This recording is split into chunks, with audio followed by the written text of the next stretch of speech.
I stood there in the hotel lobby watching my own children walk away laughing toward the elevator without a single glance back. Chloe, my daughter-in-law, had said something about finally being free of the burden, and they had all laughed. They didn't know I had heard every word. They didn't know I had paid for every cent of that reservation with the money I saved for 8 months, selling my pies on Sundays in the town square and stashing coin after coin in a cookie tin I hid behind the canned beans. They also didn't know what I was about to do. But let's go back to the beginning because it all started 3 weeks earlier on a Tuesday afternoon when the sun was warm through my kitchen window in Savannah, Georgia. I was preparing my afternoon coffee just like every day since I became a widow 4 years ago when my phone rang. It was my eldest son, James, with that sweet voice he used when he needed something. "Mom, I have a wonderful idea," he said, and I felt that familiar flutter in my chest that always came when my children included me in their plans. "What do you think about us taking a family trip for the holidays all together, like in the good old days?" His voice sounded so excited that I could almost see his smile through the phone. I found a beautiful hotel on the coast, pools, restaurants, activities for the kids. "It would be perfect, Mom."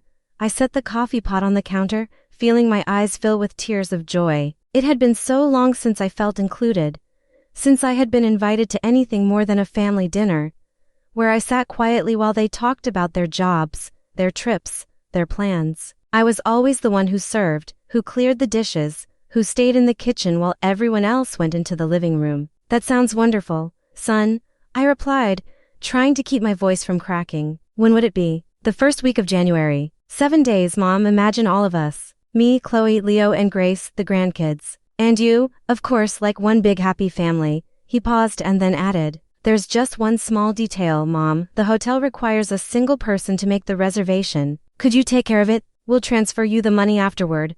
Of course, it was always like this. I was the one who put my name on the line, who made the guarantee, who handled the paperwork while they had all the fun. But this time, I didn't mind. It was a chance to do something special for my family, to show them how much I loved them. "Of course, son, you can count on me." Section 2, that same afternoon, I called the hotel. The receptionist had a kind, professional voice. "Golden Palms Hotel, how can I help you?" "I'd like to make a reservation for 12 people, I said, feeling my heart race. I had never organized anything so big before. "Perfect, ma'am. For what dates?" "From January 2nd to the 9th.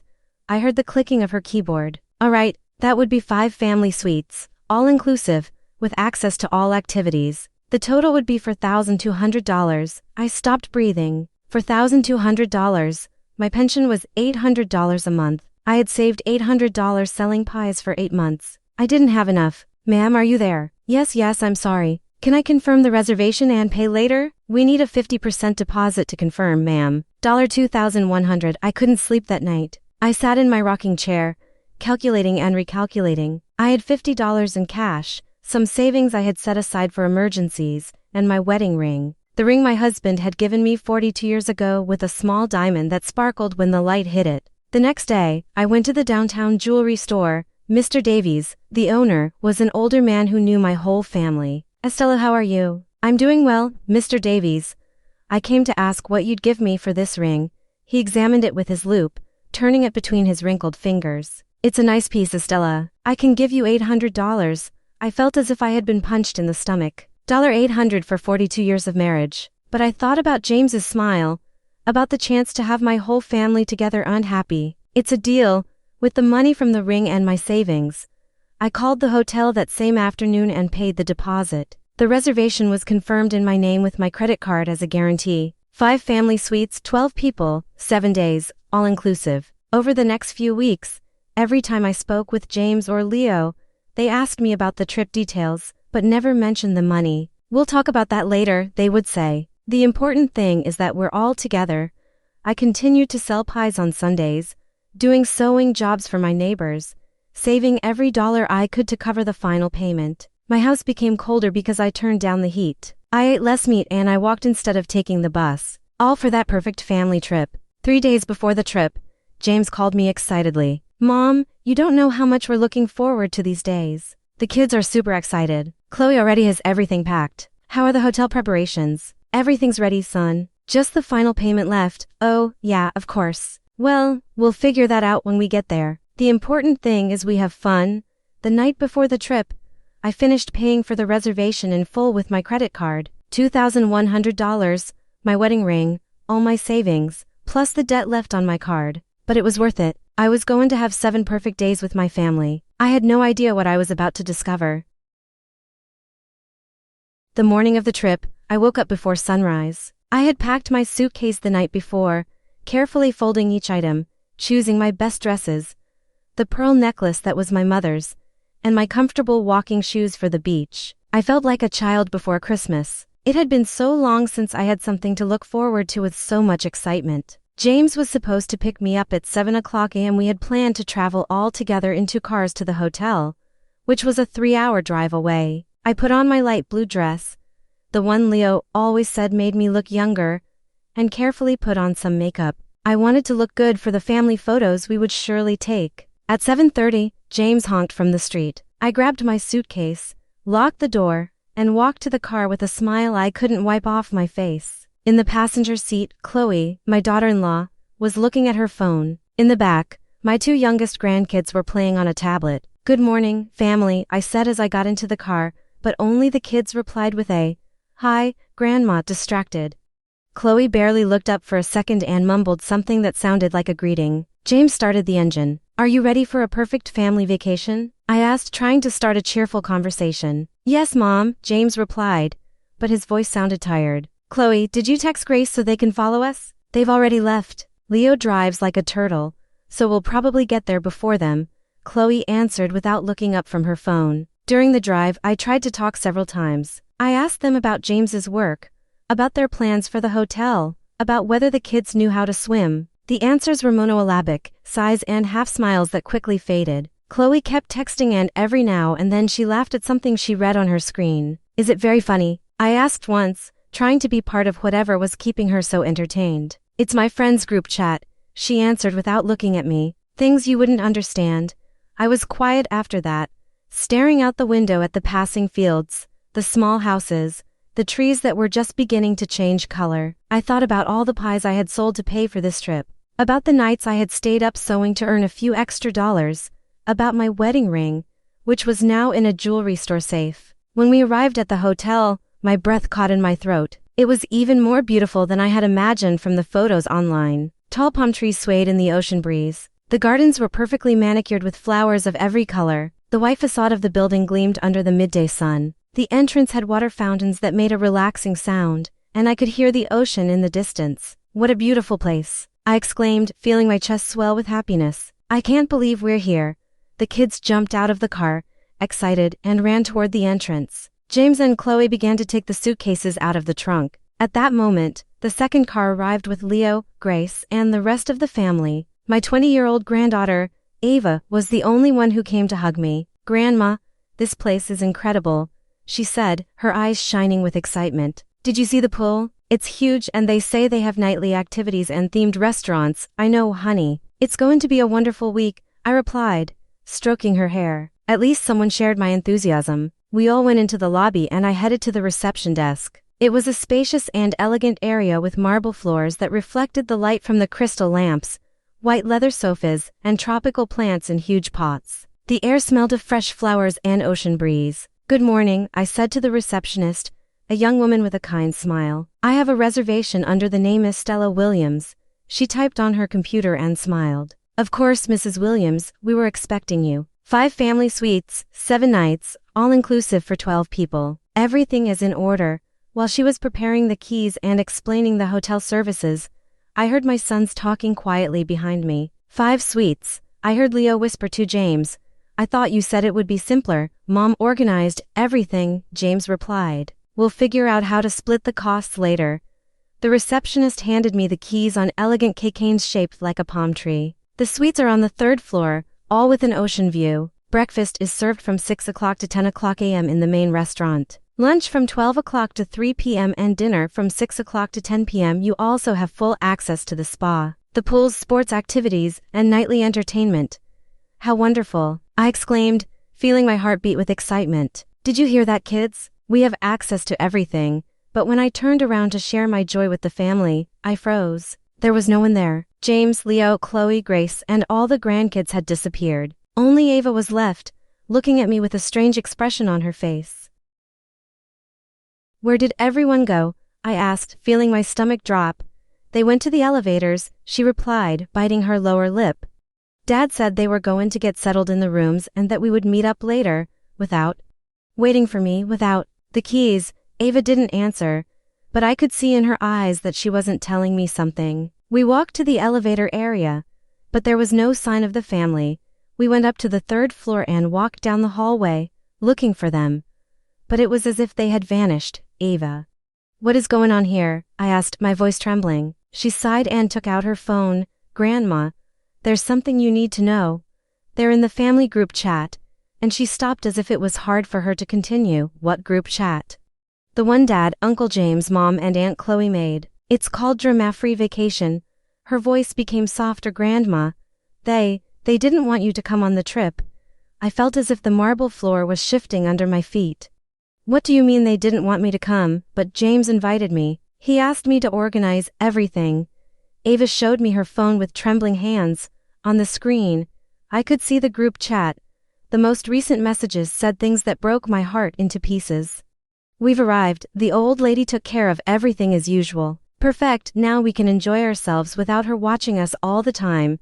Did you see how excited she was at reception? How embarrassing. Well, at least she's useful for something. Let her stay in her room watching TV while we take advantage of everything. The words blurred in front of my eyes. I felt tears welling up, my throat closing. $2,100, my wedding ring, 8 months of work, all so they could enjoy themselves drama-free without me. Grandma. Ava's voice sounded far away. Grandma, are you okay? No, I wasn't okay, but I wasn't defeated either. I stood there in the hotel hallway with the 5 keys hanging from my trembling fingers while Ava looked at me with tear-filled eyes. The messages from the group chat kept coming on her phone. Each one like a dagger to my heart. I hope she doesn't get all pushy about family dinners. Don't worry, Chloe. If she gets too annoying, we'll just tell her she looks tired and that she should go rest. The important thing is that the kids have fun. She can do her own thing. I closed my eyes and took a deep breath. The hallway smelled of cleanliness and fresh flowers, but all I could taste was the bitter flavor of humiliation in my mouth. For 40 years, I had raised those children. I had sacrificed my dreams for theirs. I had sold my wedding ring to give them this perfect vacation. And this was how they repaid me. Ava. I said with a voice I didn't recognize, how long has that group chat existed? She looked at her phone, scrolling up to see older messages. Since Uncle James suggested the trip. Grandma, look here.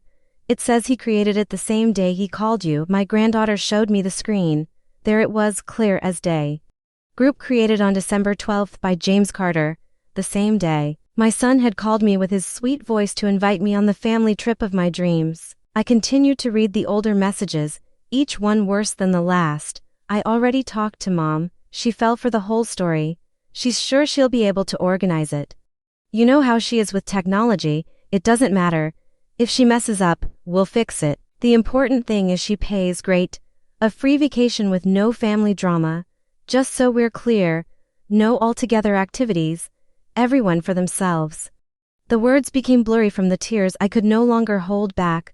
But there was something else. More recent messages that made me understand the magnitude of their betrayal. Did you confirm that the hotel allows changes to the reservation? Yeah, Leo asked at reception. Since it's under Mom's name, she can make changes. Perfect. Tomorrow, we'll convince her to transfer the rooms to our names just in case. And on the last day, we'll tell her there was a billing error and that the hotel needs someone else to take care of the payment. There it was.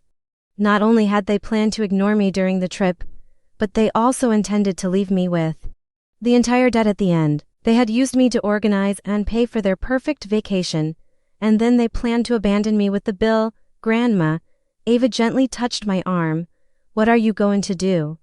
That question echoed in my mind. What was I going to do? The oldest, Estella, would have cried in silence, swallowed the humiliation, and pretended she hadn't seen anything. She would have spent the 7 days locked in her room, ordering room service so as not to bother the family in the restaurants, watching TV while they enjoyed the pool, the spa and the nightly activities that I had paid for. But something had changed inside me. Maybe it was seeing my wedding ring disappear into the jeweler's hands, or maybe it was those 8 months of waking up before sunrise to make pies and sell them in the town square. Maybe it was the realization that my own children saw me as a walking wallet. useful for paying and organizing, but a nuisance to include. I don't know yet, honey, I replied to Ava, wiping my tears with the back of my hand, but I'm not going to stand here and cry. We walked to my suite. It was beautiful. With a king-size bed covered in pristine white sheets, a balcony with a direct ocean view, and a marble bathroom with a deep tub, everything I had dreamed of for months while saving every cent, but now it felt empty, like a stage set for a play where I was just the financier, not the star. I sat on the bed and Ava stood by the window looking out at the beach where I could already see some family members. James and Leo were in the pool with their kids. Chloe and Grace were having cocktails under an umbrella. They were all laughing and enjoying themselves as if nothing had happened. You know what hurts the most, I said to Ava. It's not the money or even the fact that they lied to me. It's that I thought we were finally going to be a real family, that we were going to make beautiful memories together.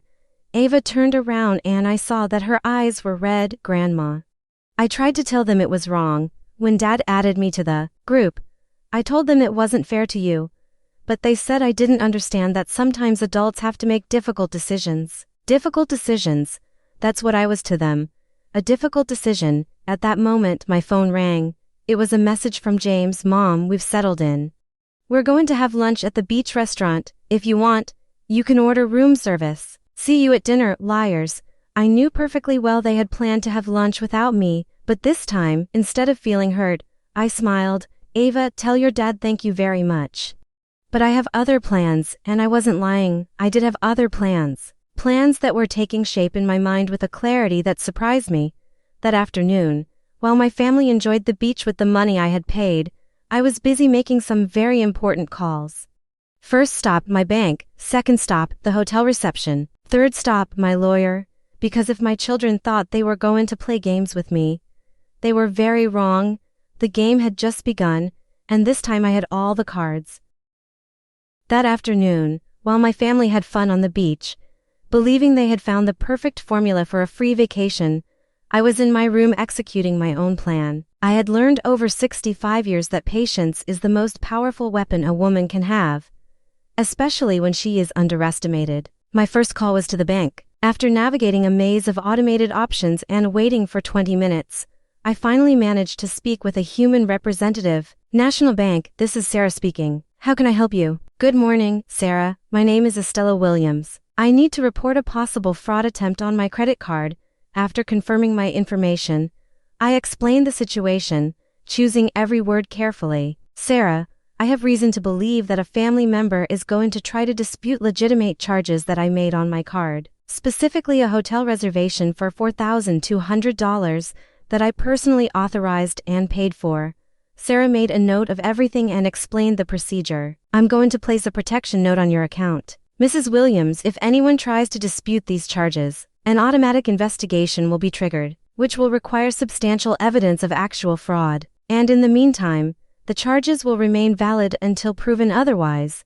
My second call was to the hotel reception. Good afternoon. Could I please speak with the manager? 5 minutes later, Ethan Anderson, the hotel manager, introduced himself. I explained that I had paid for the full reservation as a surprise for my family, but had discovered they planned to dispute the charges fraudulently. I understand perfectly, Mrs. Williams. I will send an official letter confirming all the details of your reservation and payment. I am also going to instruct all the reception staff about the situation.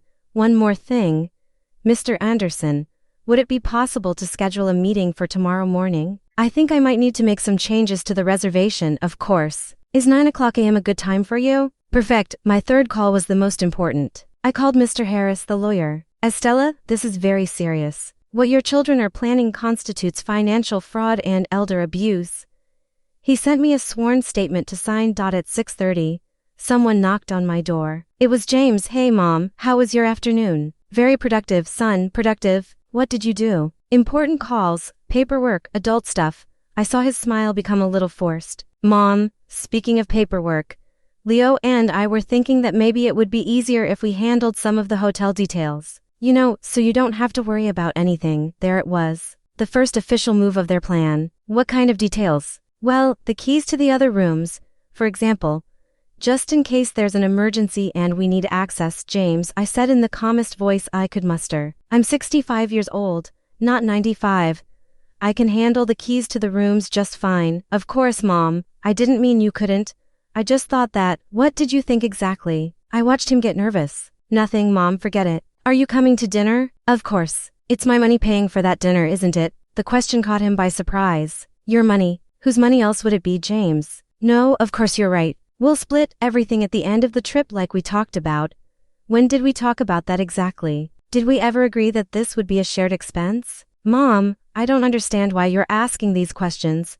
I got up and walked to the door. Let's go to dinner, son. I'm hungry. At 5 o'clock a.m. I was already awake. This time, instead of the weight of exhaustion, I felt a strange sense of energy. I put on my best outfit, the navy blue suit I had bought for my husband's funeral, and went down to the restaurant. At 7 o'clock a.m., I met Ethan Anderson in his office. Mrs. Williams, last night I reviewed your case with my legal team. We want to make sure we completely understand the situation.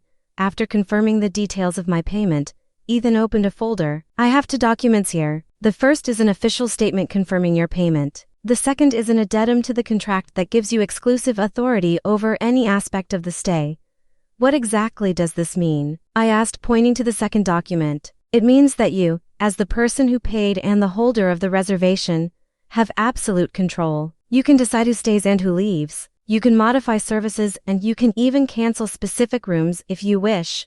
The idea began to take shape with crystal clear clarity. I can cancel specific rooms, absolutely. There are 5 suites reserved under your name. You can keep all 5 or you can cancel 1, 2, 3, or even 4 of them if you wish. And the people in those rooms would have to find alternative accommodation or leave the hotel. Ethan, I want to make some changes, but I need them to be executed exactly as I'm about to explain. Of course, I'm all ears. I want to cancel 4 of the 5 suites. Suites 301, 302, 304, and 305.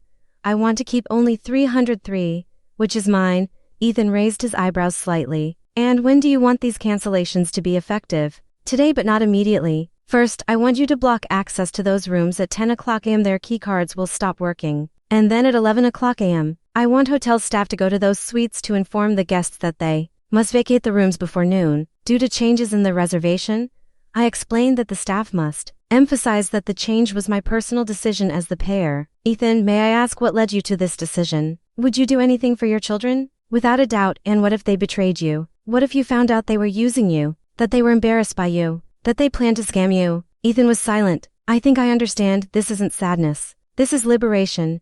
I signed all the necessary documents, including the notarized sworn statement from Mr. Harris. One last thing, I said. Could you please have a cab ready for 12:30? Just for 2, my granddaughter Ava and me. It will be my pleasure to help you with that, too. When I returned to my room, it was 8:30.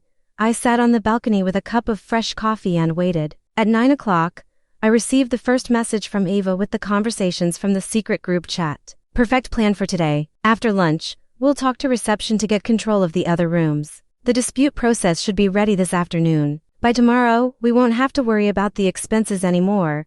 At 9:55, my phone vibrated with a message from James. Mom, we're going to breakfast. Are you coming? I replied, no thanks. I have other plans for today. What plans? You'll see, son. You'll see. I looked at my watch. It was 9:55. In 5 minutes, the countdown would begin. At exactly 10 o'clock, my family's key cards had just become useless pieces of plastic. They wouldn't be able to get into their rooms, change or access their belongings. At 10:07, I saw Grace get up from her chair by the pool and walk toward the elevators. At 10:11, an urgent message from Ava. Grandma, Mom is yelling at reception. She says her key card isn't working. At 10:20, James called me, his voice tense, controlled but panicky. Mom, there's a problem with the rooms. The receptionist says there's a change in the reservation, but that's impossible because no one has changed anything. Could you come down to help us fix it? How strange, I replied. Are you sure you haven't changed anything? Of course not. Mom, could you come? We need to sort this out quickly.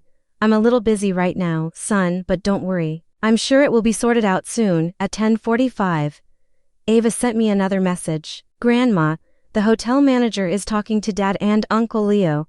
They look very worried. At 10:58, Leo called. Mom, we need you to come to reception now. The hotel says you canceled our rooms. That's ridiculous, right? Tell them it's a mistake. Why would it be ridiculous, Leo? What do you mean why? Because there's no reason for you to cancel our rooms. There isn't. There was a long silence. Mom, what's going on? I'm sure Ethan explained it to you very well. You know the manager? Of course. We had a very productive meeting this morning. Another silence. When Leo spoke again, his voice had changed completely. Mom, you canceled our rooms. Yes, why? Because I can, and I hung up.